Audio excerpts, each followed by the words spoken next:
Ya, sebentar Pak. Kamu pernah tahu nggak sih cerita dari Nabi Yusuf itu? Belum tahu nih Mas.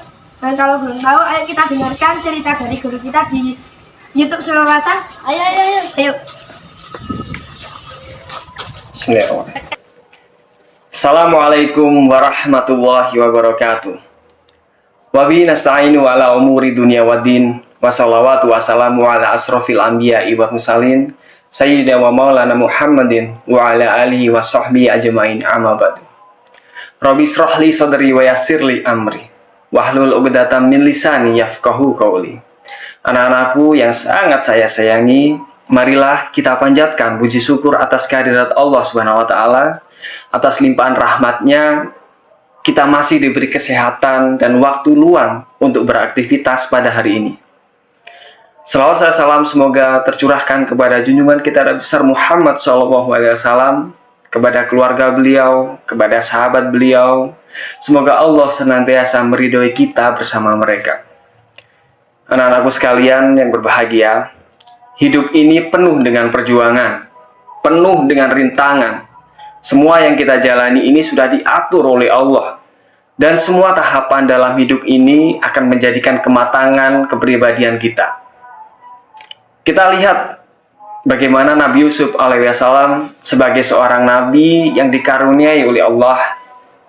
Beliau telah banyak melewati berbagai hal dalam kehidupannya. Beliau dibuang ke sumur oleh saudara-saudaranya. Nabi Yakub yang merupakan ayah dari Nabi Yusuf memiliki firasat bahwa kenabiannya akan diteruskan oleh Nabi Yusuf. Sehingga perlakuan yang diberikan kepada Nabi Yusuf sedikit berbeda dibandingkan kepada saudara-saudaranya.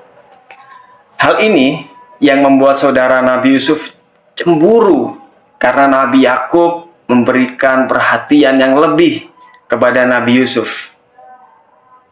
Akhirnya, kecemburuan tersebut membuat saudara Nabi Yusuf merencanakan sesuatu hal yang sangat jahat. Mereka membuang Nabi Yusuf ke dalam sumur yang sangat dalam dan gelap. Namun, beberapa waktu kemudian, Allah menyelamatkan Nabi Yusuf melalui pedagang yang lewat di sumur tersebut. Sayangnya, pedagang tersebut tak benar-benar berniat menyelamatkan Nabi Yusuf. Ia justru malah menjual Nabi Yusuf sebagai budak. Akhirnya, seorang saudagar kaya raya di Mesir membeli Nabi Yusuf dengan harga yang sangat mahal. Setelah dewasa dan karena ketampanannya, Nabi Yusuf digoda oleh istri saudagar kaya itu yang bernama Zulaikha. Karena Nabi Yusuf memiliki iman yang sangat kuat, tentu saja ia tak tergoda dengan rayuan tersebut. Bahkan Zulaikha memaksanya dan Nabi Yusuf tetap menolaknya. Karena kesal Nabi Yusuf tak luluh dan tak tergoda sama sekali, akhirnya Zulaikha memfitnah Nabi Yusuf.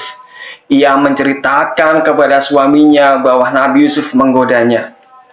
Akibat fitnah ini pun, Nabi Yusuf akhirnya masuk ke dalam penjara. Namun, seiring bergilirnya waktu, Nabi Yusuf akhirnya bisa bebas karena memang terbukti tak bersalah. Keluar dari penjara, Nabi Yusuf menjadi seorang laki-laki yang membuat perubahan di muka bumi ini. Kemudian Raja Mesir yang meminta Nabi Yusuf untuk menafsirkan mimpinya, beliau berhasil menafsirkan mimpi tersebut. Akhirnya sang raja pun kagum dengan Nabi Yusuf. Akhirnya raja pun mengangkat Nabi Yusuf untuk menjadi Menteri Keuangan di Mesir. Tak hanya berhenti menjadi Menteri Keuangan saja, karena Nabi Yusuf memiliki kecerdasan, pengetahuan, kejujuran, kesabaran, serta akhlak yang sangat baik. Akhirnya Raja Mesir menawarkan Nabi Yusuf untuk menjadi seorang wakil raja. Selama berkuasa, Nabi Yusuf telah sukses menjadi pemimpin yang baik dan bijaksana. Saat itu krisis pangan sedang melanda seluruh negeri. Bahkan daerah-daerah lain pun di luar Mesir ikut terkena dampaknya. Orang-orang berbondong-bondong untuk membeli gandum dan bahan makanan yang masih tersisa di gudang pemerintah.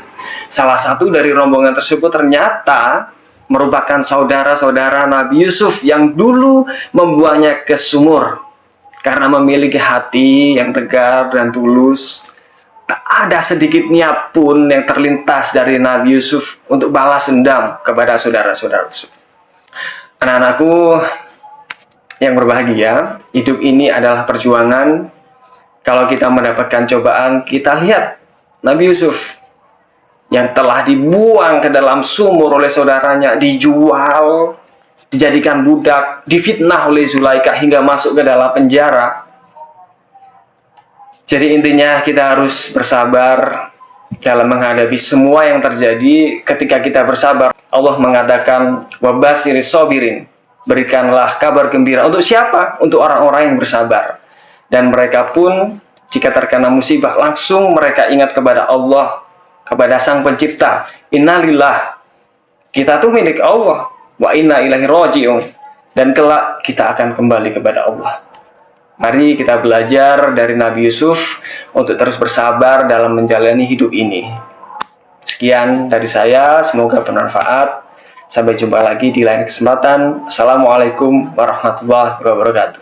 Di video tadi kita dapat menarik kesimpulan bahwa kita harus memiliki sikap teguh dan sabar dalam menghadapi cobaan yang diberikan oleh Allah Subhanahu wa taala. Dan di balik cobaan itu pasti ada kesuksesan. Terima kasih.